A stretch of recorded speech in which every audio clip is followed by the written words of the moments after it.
그래서 이미 우리가 알아보니까 그 일대에서는 굉장히 유명한 에이스였습니다. 그 제가 후기를 어쩔 수 없이 보잖아요. 후기를 보는데 후기 진짜 보셨어요? 그런 어쩔 수 분께서? 없잖아요. 왜냐면 저희가 캡처해서 어떤 내용이 있던가요? 좀 자극적이긴 한데.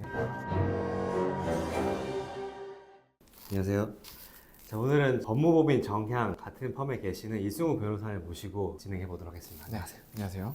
네, 간단하게 자기소개 부탁드립니다. 저는 같은 정양 소속 이승우 변호사라고 하고요. 저는 좀 특이하게 PD로 일을 하다가 변호사가 돼서 일을 하고 있습니다. 네, 오늘은 좀 가사 사건과 관련된 충격적인 이야기들을 좀 다뤄보려고 하는데 네. 어떤 사건인가요? 간략하게 좀 부탁드리겠습니다. 네, 제가 지인의 지인 사건이었어요. 네. 한 번은 급한 일이 있다, 형 좀 도와주세요 해가지고 제가 그분을 카페에서 만났습니다. 만났는데 만나자마자 저한테 핸드폰을 딱 보여주시는 거예요. 네. 보여주는데 보니까 유흥업소 사이트에 약간 전단지 같은 걸 보여주시는 거예요. 오. 그래서 이게 뭐냐 그랬더니 되게 발가벗은 보기도 좀 민망한 네. 그런 사진이 있으신 거예요. 봤더니 이분이 자기 아내라는 거죠. 아, 그래요? 네. 그러니까 보니까 소위 오피라고 하는 유흥업소 있잖아요. 네. 거기에- 일반은 그러니까 뭐 룸 이런 데가 아니라 아예 성매매 업소 아닌가요? 그렇죠. 오피면? 그 소위 말하는 성관계를 전제로 하는 네. 그 업소의 이제 전단지 아이고. 또는 후기, 네. 후기라고 하잖아요. 네. 이제 그런 걸 보여주시는 거예요. 그래서 이분이 자기의 아내다. 아. 뭐 여기서 얘기가 사실 끝났어요. 네, 끝났고. 그래서 와, 이제 제가 카페에서 네. 자리를 좀 조용한 데로 가자. 네네네. 그래서 이제 얘기를 나눠봤는데, 그러니까 이 의뢰인분은 원래는 되게 성실하신 분이야. 성실하시게 일을 하시고 열심히 돈을 모으셔서 네. 이제 물류업 같은 걸 하세요. 그거 네. 이제 하시면서 굉장히 돈을 많이 모으셨어요. 거의 아침 일찍부터 밤 늦게까지 일하시면서 오. 밤낮없이 살아오시고 이제 유일한 낙이 있었는데 근데 유일한 낙은 바로 네. 밤에 이제 일 다 끝나고 동료분들하고 근처에 있는 노래방이 있거든요. 근처에 노래방에 가서 노래를 부르면서 술도 한잔 하시고 이제 거기 소위 말하는 도우미분들이죠. 네네. 도우미분들하고 같이 이제 조금 노래도 하고 술도 마시는 게 유일한 낙이었어요. 근데 그러니까 이제 성매매까지는 하진 않고 성매매까지는 안 하고. 네, 네. 그냥 도움이 불러서 그 정도까지 돈을 쓰시는 분도 아니에요. 네. 그래서 이제 그렇게 취미를 즐기고 계시고 네. 나머지 시간 열심히 일하시는데 네. 얘기를 들어보니까 이분을 거기서 만난 거예요. 그래서 들어보니까 네. 카운터에서 일하셨던 분이야. 아, 그 노래방 직원. 그렇죠. 그러니까 거기 도우미로 오시는 분이 아니라. 그렇죠. 아, 그러니까 뭐 우리가 노래방을 자주 왔다 갔다 하다 보면은 친해질 수 있잖아요. 친해지죠. 친해지고 아우 네. 또 오셨어요 하면서 네. 이제 눈도장을 찍고 나이도 좀 비슷하니까 오. 이제 결혼까지 가시게 되셨고 네. 아내분도 비슷해요. 낮에는 뭐 마트 같은 데서 일하신다고 하시고 밤에는 노래방에서 일하시면서 노래방도 주로 밤에 손님이 많이 오시니까 그렇죠. 거의 뭐 밤낮 없이 일하신 거예요. 굉장히 아내분도 열심히 일하시는 맞습니다. 분이었고 남편분도 굉장히 성실하게 열심히 일하시는 분이에요. 맞아요. 그런 그래서 상황이에요. 둘이서 열심히 일을 하셔서 돈을 굉장히 많이 모으셨어요. 네. 많이 모으시고 그리고 자녀분도 있으셨습니다. 음. 그랬는데 이제 어느 날 아내가 그렇게 말을 하더래요. 오빠 내가 좀 더 돈을 많이 벌어야 되니까 네. 내가 어머니가 있는 데 가서 밤낮 없이 노래방에서 카운터를 좀 봐주겠다. 다른 노래방에 가서. 다른 노래방까지 가서. 그렇죠. 네. 그래서 아예 또 그럴 수 있죠. 네. 돈 열심히 벌고 이제 그들의 꿈은 또 서울에 집을 마련하는 거였으니까. 그래서 알겠다. 어차피 나도 낮이 없으니까 그렇게 하자. 그리고 네. 애는 뭐 친정에 맡기자. 어머니가 계신 가까운 데 가시니까. 네. 그렇게 해서 이제 믿고 보내줬어요. 보내줬는데 아무리 그래도 부부인데 주말에 일주일에 한 번은 봐야 될 거 아니에요. 그렇죠. 근데 이분이 이제 처음에는 일주일에 한 번 오시다가 네. 한 달에 한 번. 그리고 급기야 이제 최근에는 뭐 6개월에 한 번, 1년에 한 번 이렇게 온다는 거예요. 아니 집에를요? 그러니까. 외국에 있는 것도 아닌데 그러니까요. 어디 뭐 지방인가요? 그러니까. 그래서 우리가 주말 부분은 소위 말해서 좋다고 하시는 분들도 있잖아요. 네. 근데 그것도 일주일에 한 번은 볼 아, 때 일주일에 한 번은 봐야죠. 일주일에 한 번은 봐야 우리가 뭔가 애정이 또 유지가 되는 건데 또 심지어 아이가 있잖아요. 아이도 그러니까. 일주일에 한 번은 봐야 네, 되는 건데 봐야죠. 자기야 왜 이번 주에 안 와? 뭐 일이 너무 바빴어. 그러면서 점점 안 오시는 거예요. 아니 그 거리가 굉장히 먼가요? 아니요. 서울인데 좀 끝과 끝이긴 했지만 서울에 뭐 끝과 끝이라고 아니, 해봐야 그런 그렇죠. 진짜 이해가 안 돼요. 그럼요. 그래서 네. 이제부터 좀 냄새가 나나. 좀 냄새가 의심이 나고. 되겠죠. 그래서 네. 그래도 우리 와이프가 노래방에서 카운터 보는 거 다 확인했잖아요. 그러니까 음. 그럴 수도 있겠다 싶기는 했는데 이제 급기야 6개월 동안 안 오고 이러니까 그래서 너 좀 들어와라. 들어오라고 해가지고 아내분이 주무실 때 핸드폰을 살짝 열어본 거죠. 핸드폰을 열어봤더니 당연히 우리가 있어야지 스토리가 될 거 아니에요? 그렇죠. 뭐가 있었습니다. 어떤 게 나왔습니까? 상간남과의 카톡은 당연히 있었죠. 이거는 뭐 아. 우리가 썰풀 게 안 돼. 그게 있었던 건 너무 당연하고 그런 건 너무 그런 건 너무 당연하니까. 당연해. 거기까지는 뭐 당연한 건 항상 아니죠. 있는 뭐, 스토리. 네, 그렇죠. 많이 항상 있는 스토리고. 그렇죠. 이제 역시나 뭐 그러면서 이제 또 넘겨봤죠. 넘겨보고 이제 딱 닫으려고 하는데 상간남이 한 명이 아니야. 저장된 이름을 보니까 뭐 하트 이런 거 있는 분들은 상간남이겠죠. 근데 그렇죠. 보니까 땡땡 실장, 아. 땡땡 매니저, 오. 땡땡 부장님 이런 식으로 돼 있어요. 그럼 뭐죠? 이분이 카운터 보는 게 아니라는 걸 우리가 짐작할 수 있죠. 그러니까 뭐 이쯤 얘기를 했을 때 이제 다른 분들이 남편이 너무 순진한 거 아니냐. 노래방에서 진짜 카운터만 받겠냐. 근데 이 남자분 진짜 순진하세요. 그래서 어찌됐든 이제 전말을 파헤쳐 보니 네. 이분이 노래방에서 우리 의뢰인 만나실 때부터 도우미로 뛰셨던 분이에요. 계셨던 분이었고 그것만 하는 게 아니라 우리가 아까 낮에도 일하시고 싶다고 네, 말씀하셨잖아요. 네. 그럼 낮에 무슨 일 했을 것 같으세요? 뭐 마트에서 일하고 아. 그렇다고 하지 않나요? 마트에서 일했으면 좋았을 텐데 네. 우리 여성분은 그걸로는 성이 안 차. 최저시급으로는 성이 안 찹니다. 그래서 이분이 좀 더 적극적으로 유흥업에 종사하시고 싶으셔서 OP 그리고 안마, 키스방 등등등 여러 업소들을 두루두루 뛰시는 거예요. 나중에 이제 그분의 말을 좀 들어보니까 아침에 또 손님들이 많이 오는 또 업장이 있나 봐요. 아침에도 가나요? 그런데 그런 데가 있나 봐요. 그래서 보니까 이제 밤에 쭉 일을 하시고 아침에 유흥업소 가셨다가 퇴근하시는 분들이 하는 데가 또 있고요. 시간대별로 열심히 뛰어다니면서 하루에 서너 군데를 뛰시는 거예요. 그래서 뭐 그렇게까지 돈을 버셨어야 됐냐 들어보니까 본인의 어떤 욕구라든지 뭐 이런 것들보다도 자식을 정말 잘 키우고 싶으셨대요. 자녀분을. 근데 그래도 정도껏이지. 그래서 이미 우리가 알아보니까 그 일대에서는 굉장히 유명한 에이스였습니다. 그 제가 후기를 어쩔 수 없이 보잖아요. 후기를 보는데 후기 진짜 보셨어요? 그런 어쩔 수 분께서? 없잖아요. 왜냐면 저희가 캡처해서 어떤 내용이 있던가요? 좀 자극적이긴 한데 제가 그거를 보고 차마 이거를 캡처해가지고 이제 협장에다 내야 되잖아요. 근데 차마 이걸 캡처해가지고 원장님한테 보여주는 게 맞나? 아니 근데 그 후기를 보는 남편분의 마음은 어땠겠어요? 그러니까 방송에 나갈 수 있을지 모르겠지만 뭐 후기가 막 그런 거잖아요. 이 여성분이 뭐 다른 여성분보다 몸매가 좋다. 뭐 정말로 돈이 아깝지 않다. 이게 근데 칭찬이지만 사실 이런 것들을 뭐 캡처하고 이제 자료를 모으는 그 와중에도 제가 좀 민망하더라고요. 그렇겠네요. 네. 결론적으로는 우리가 상간남에 대해서도 이제 연락을 했고요. 아내분한테 제가 먼저 좀 연락을 해봤어요.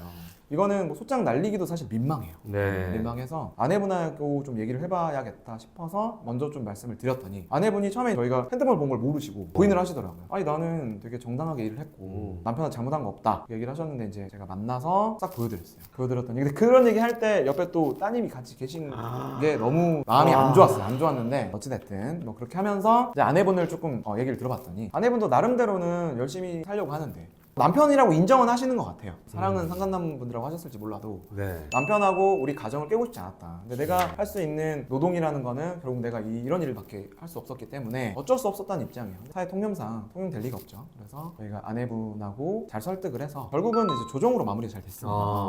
조정으로 잘 마무리가 됐지만 마지막에 남편분 손에 따님이 이끌려 있는 그 모습을 보고 저한테 인사하는데 마음이 너무 힘들더라고요. 그런 사건이었습니다. 네. 그러면 양육권은 누가 가지고 가셨나요? 일단 이 상황에서 네. 우리 안 변호사님께서 재판장님이라고 하시면 누구한테 양육권을 줘야 되겠어요? 아빠한테 주겠죠. 아빠한테 줘야죠. 왜냐면 다 떠나서 규칙 사유가 있다고 해서 뭐 양육권하고는 별개이긴 네, 하지만 맞아요. 이게 이제 자녀의 복리나 양육 환경을 고려했을 때는 상간남이 아내가 사시는 본가라고 했는데 본가도 아니었어요. 그냥 따로 살림을 차리셨더라고요. 네. 근데 그 집에 상간남이 수시로 들락날락해요. 아니 아이가 있는데 그럼요. 혹시 그 나이대가 어떻게 됐나요? 따님이? 나이대가 따님이 정확한 기억나지 않지만 한 5, 6세 정도였던 것 같긴 그래도 한데 그래 충분히 이게 인지할 수 있는 아빠인지 나이죠. 아닌지 알 수 맞아요. 있는. 그러니까 사진 같은 거 보면은 네. 해외여행 가고 이런 사진들이 있어요. 그러니까 그 아이 입장에서는 이분이 아빠인지 우리 엄마의 남자친구인지 되게 혼란스러울 거 아니에요. 그러니까 자아 형성에 있어서 굉장히 좀 안 그렇죠. 좋은 영향을 안 줄 것 좋죠. 같네요. 네, 그래서 여러 가지 양육 환경이 엄마에게 주기에는 좀 옳지 않다라고 생각을 했을 가능성이 있기 때문에 만약에 소송으로 갔다고 하더라도 저희가 양육권을 가져오는 건 큰 어려움이 없었을 것 같습니다. 네. 좀 제가 나눠보고 싶은 얘기가 네네. 이렇게 생각보다 사실은 많은 분들이 우리가 일반적으로 아닌 것 같은데 유흥업소에 종사했던 과거를 가지고 있는 분이거든요. 이런 분들이 생각보다 많이 있잖아요. 맞아요. 네, 그런 것 때문에 결혼할 때 당연히 그걸 숨기고 결혼하려고 하겠죠. 네네. 네, 이런 것들 일반인이 좀 알 수가 있을까요? 사실은 밥 먹고 속이면 절대 모릅니다. 알 수가 없죠. 알 수 네. 없어요. 그리고 요즘에는 예전에 비해서 이 화류계에 종사하는 종류가 굉장히 다양해요. 맞아요. 그리고 네. 되게 은밀하게 이루어지는 경우도 많고 온라인상에서 특정인들을 대상으로 이루어지는 경우도 많기 때문에 그러니까 저도 얘기 듣기로 네. 인스타를 통해서 맞아요. DM을 보내고 맞아요. 거기서 스폰이라고 하죠. 소위 네네. 말하는 그 스폰 제안을 하고 스폰하는 게 그런 화류계냐 넓게 봐서는 그게 포함될 수도 있는 거고 그렇죠. 또 화류계에서도 성매매가 거의 극단에 있겠지만 그게 아니라 하더라도 토킹바도 있을 수 있고 맞아요. 뭐 이런 것까지 다 포함을 하기 시작하면 룸에서 노는 옷을 벗고 물란하게 노는 그런 거가 센 쪽에 속한다면 네네. 그것이 아니라 그냥 대화만 하고 하는 것만 하면 엄청 많잖아요. 그게. 맞습니다. 네, 그런 것들까지 하면은 사실 다양한 업소들의 개수만 놓고 보더라도 사실 꽤 많을 건데 맞아요. 그게 또 거기서 일하시는 분들이 20, 30대의 또 아리따운 분들이다라고 그렇죠. 하면은 네. 그 20, 30대 혼인 정년기에 있는 분들 중에 거기서 일했을 확률이 생각보다 높다. 높을 수 있다. 그렇죠. 네. 업소에 종사하시는 분들이 일단 기본적으로는 외모 경쟁력이 있는 분들이잖아요. 그렇죠. 그러니까 그런 분들이 결혼 시장에서도 매력적일 수밖에 없어요. 그렇죠. 그 뒤에 백그라운드를 모른다고 하면은 결혼을 잘 하실 수밖에 없거든요. 네. 특히나 사실- 또 남성분들 같은 경우에 그럼요. 열심히 내가 살면서 연애도 많이 못 해보고 음. 하면은 더 그런 걸 모르잖아요. 어떤 그런 데서 일하시는 분들의 특성이라든지 만나면서 예를 들어 그런 경험이 있는 남성분들 같은 경우에는 성향이 조금이라도 행동에서나 말투에서나 그런 게 나오면 뭔가 맞아요. 이랬을 것 같은데 하면서 이제 헤어질 수가 있는데 공부만 너무 열심히 하다가 나중에 굉장히 아름다운 분을 만났어. 그러면 그런 거 하나도 모르고 속아 넘어갈 수가 있겠네요. 우리 의뢰인도 그런 사람이었어요. 그러니까 이분도 어쨌든 어릴 때부터 네. 굉장히 일만 하셨어요. 왜냐면 네네. 그 아시잖아요. 쿠땡 그런 거 굉장히 힘드시잖아요. 힘들죠. 새벽부터 하루 내내 일하니까 여성분을 만나실 기회가 없는 거예요. 네. 그러니까 어떤 의미로든 성실하게 살아온 분들한테는 혈육의 여성분들이 되게 꿈의 대상일 수 있고요. 그런 분들 보면 당연히 홀릴 수밖에 없어요. 또 그런 분들이 아무래도 남성분들을 많이 만나시기 때문에 네. 남성분들의 마음을 빼앗는데 그쵸, 맞아. 특화돼 있어요. 네. 그래서 그렇게 결혼하시는 분들이 생각보다 많습니다. 아. 네. 저희가 이혼 상담 올 때 보면 나중에 아시는 분들도 꽤 있고요. 저도 상담하는 분들 중에 이런 분들 꽤 있었거든요. 나는 네. 전혀 모르고 만났는데 알고 봤더니 음. 그런 과거가 있었던 맞습니다. 그런 경우 있고 네. 근데 이런 경우에 과연 이혼 사유가 될까? 음. 네. 지금 변호사님께서 방금 말씀해주신 사건에서는 네네. 현재 결혼 생활을 이어가고 있는 상황에서도 그런 활동을 한 거잖아요. 그럼 당연히 네. 이혼 사유 되죠. 그렇죠. 되는데 그렇죠. 그게 과거야. 네네. 과거에 그렇게 했었던 경우야. 그럼 음. 과연 이혼 사유가 될까요? 유흥업소에 종사했던 것만으로 이혼 사유가 된다고 보기는 어려울 것 같아요. 네. 왜냐하면 그렇게 친다 그러면은 유흥업소에서 어디까지 소위 말하는 그렇죠. 2차까지 가는 업소냐 네네. 또는 뭐 예를 들면 토킹팟처럼 술만 따라주는 곳이냐 등에 따라서 세부적으로 또 구분을 해야 된다는 건데 그건 너무 어렵잖아요. 네. 어렵고 다만 유흥업소에 종사했던 과거가 현재 부부 관계에 있어서 어떤 영향을 미친다. 예를 들면은 그때 있었던 여러 가지 어떤 관계들로 인해서 임신이 불가한다든지 또는 그때 있었던 여러 가지 얼굴이 좀 알려져서 지금 부부 생활 하는 데 있어서 명예가 좀 훼손되는 부분이 있다든지 남편한테 알려졌다든지 네. 주변 사람들한테 네. 그렇다고 한다 그러면 온전하게 부부 생활을 좀 영위하기 어렵겠잖아요. 네. 그런 영향이 있다 그러면 주장을 해볼 여지는 있을 것 네. 같습니다. 네. 저도 비슷한 생각인데 그래서 이게 참 안타까운 게 뭐냐면 사실상 과거에 어떤 여성분이랑 결혼을 했는데 이분의 과거를 알게 됐어요. 네. 이전에 뭐 유흥업소에서 일을 했었다. 그걸 알게 된다 하더라도 이것만으로 바로 이혼은 좀 어려울 수 있다는 어렵죠. 그런 얘기잖아요. 어렵죠.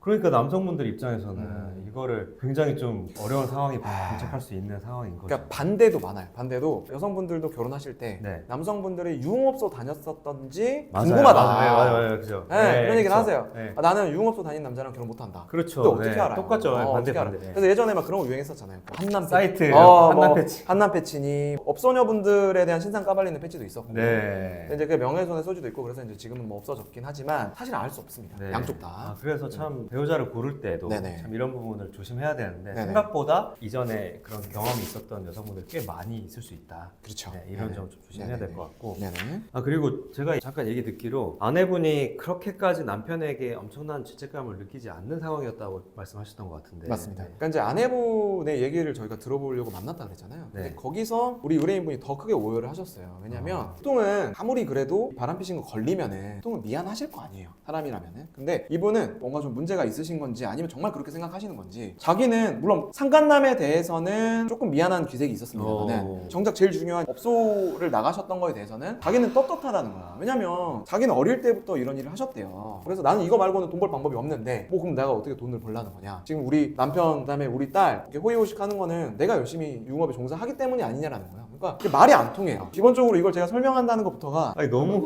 좀 심한. 그러니까요. 그러셨고 심지어 이제 상간남에 대한 애정도 상당히 있어 보이셨어요. 이게 왜냐면 굉장히 슬픈 것 중에 하나가 그 아이도 제가 봤을 때는 저 물어보고 싶은 게 네. 이 남편분의 친딸이 맞는지 아닐 가능성도 있지 제가 않나요? 뭐 의사가 아니니까 모르겠는데요. 근데 이제 다행인 거는 그래도 제가 봤을 때 좀 닮았어요. 우리 의뢰인하고 그나마 닮았기 때문에 네. 친자 확인을 하고 뭐 그런 것까지는 아닐 것 같고 그리고 상간남을 만난 시기는 훨씬 더 뒤이긴 했습니다. 네. 뒤이긴 했지만 근데 업소에서 일을 하다 보면 거기서 또 임신이 될 수도 있으니까.